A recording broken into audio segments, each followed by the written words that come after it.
I remember the day we met like it was yesterday. I was Shanann Watts, a girl from Aberdeen, North Carolina, full of dreams and fire.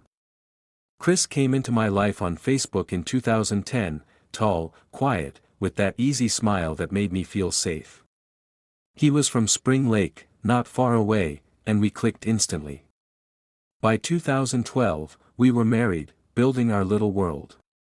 We moved to Frederick, Colorado, for his job at Annihilator Petroleum, those massive oil fields stretching out like a promise of stability. I threw myself into my work with Thrive, selling health patches and supplements, posting our perfect life on social media, me glowing, Chris supportive, our girls Bella and Celeste lighting up every frame. Bella, my thoughtful 4-year-old with her big eyes and songs about her daddy being a hero. Celeste, my wild 3-year-old, always giggling and snuggling.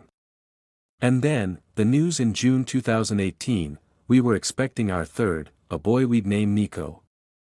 Life felt like a storybook, but cracks were forming beneath the surface. That summer, things shifted. I took the girls to North Carolina for 6 weeks to visit family, hoping the time away would recharge us. Chris stayed behind for work, but his texts grew distant, colder. I sensed something was off, maybe the stress of my job trips, or the financial strain from our big house and my health issues. I'd battled lupus, and Chris had been my rock. But now he seemed detached. When I flew back on August 12, delayed until nearly 2 a.m., I was exhausted but hopeful. We talked that night, or tried to. He confessed about the affair, this woman from work, Nicole Kessinger. My world shattered. I begged him to fight for us, for our family, for the baby growing inside me. But in the early hours of August 13, as dawn crept in, his hands closed around my throat. I fought, gasping, thinking of my girls asleep down the hall. Everything went dark. He didn't stop there. My sweet Bella walked in, asking what was wrong with mommy. He smothered them too, one by one, in the back of his truck as he drove to those isolated oil sites where he worked. My body in a shallow grave, scraped into the dirt. My babies, forced through those tiny 8-inch openings into crude oil tanks, submerged and hidden. He gave interviews, asking for his family back, while knowing exactly where their bodies were. The disappearance hit like a storm. My friend Nicole Atkinson dropped me off after the airport and grew worried when I missed our doctor's appointment that morning. She called the police, pounding on our door at 5107 Saratoga Trail. Chris rushed home from work, acting frantic, but it was all a show.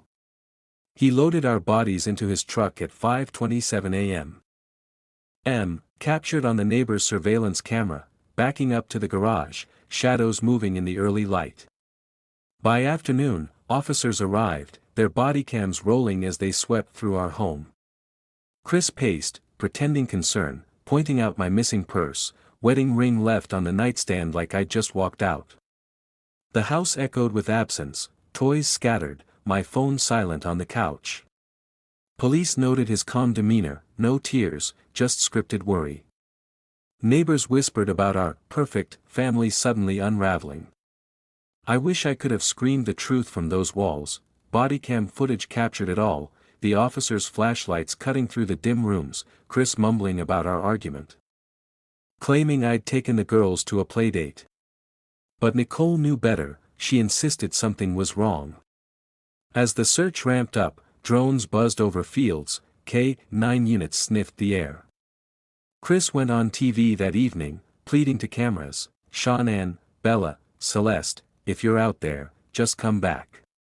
His voice cracked just enough, but his eyes, cold. Reporters swarmed, the story exploding online. Behind the scenes, investigators dug into his phone, uncovering texts, searches for, when to say I love you, to his mistress. By August 14, they confronted him, the affair revealed. Nicole Kessinger cooperated, spilling details of their secret dates, his lies about being separated. Chris denied it at first, but the polygraph loomed. He failed spectacularly on August 15, his story crumbling. First, He claimed I strangled the girls in rage after he asked for separation, that he killed me in a fit to protect them. Lies. In the interrogation room, with his dad flown in for support, he admitted to it all.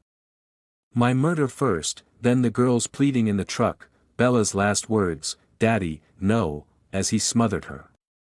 The oil tank discovery came swift, disturbed dirt at the Survey 319 site, white sheets fluttering. Drones spotted the grave, divers retrieved my girls from those toxic vats, their tiny bodies oil-soaked. By August 16, my body exhumed, the girls pulled from the tanks. Chris charged with multiple counts of first-degree murder, tampering with bodies.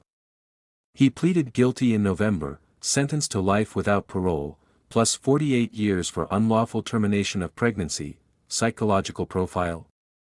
Experts called him a narcissist, a family annihilator driven by resentment and desire for a fresh start. No history of violence, but the affair consumed him, searches for lyrics like "I feel no guilt" post-murder. He wanted freedom, saw us as obstacles. Sociopathic charm masked the monster, interviews showed flat effect. No real remorse until prison confessions in 2019, detailing the rage, the epitome of losing your mind. But was it rage, or calculation?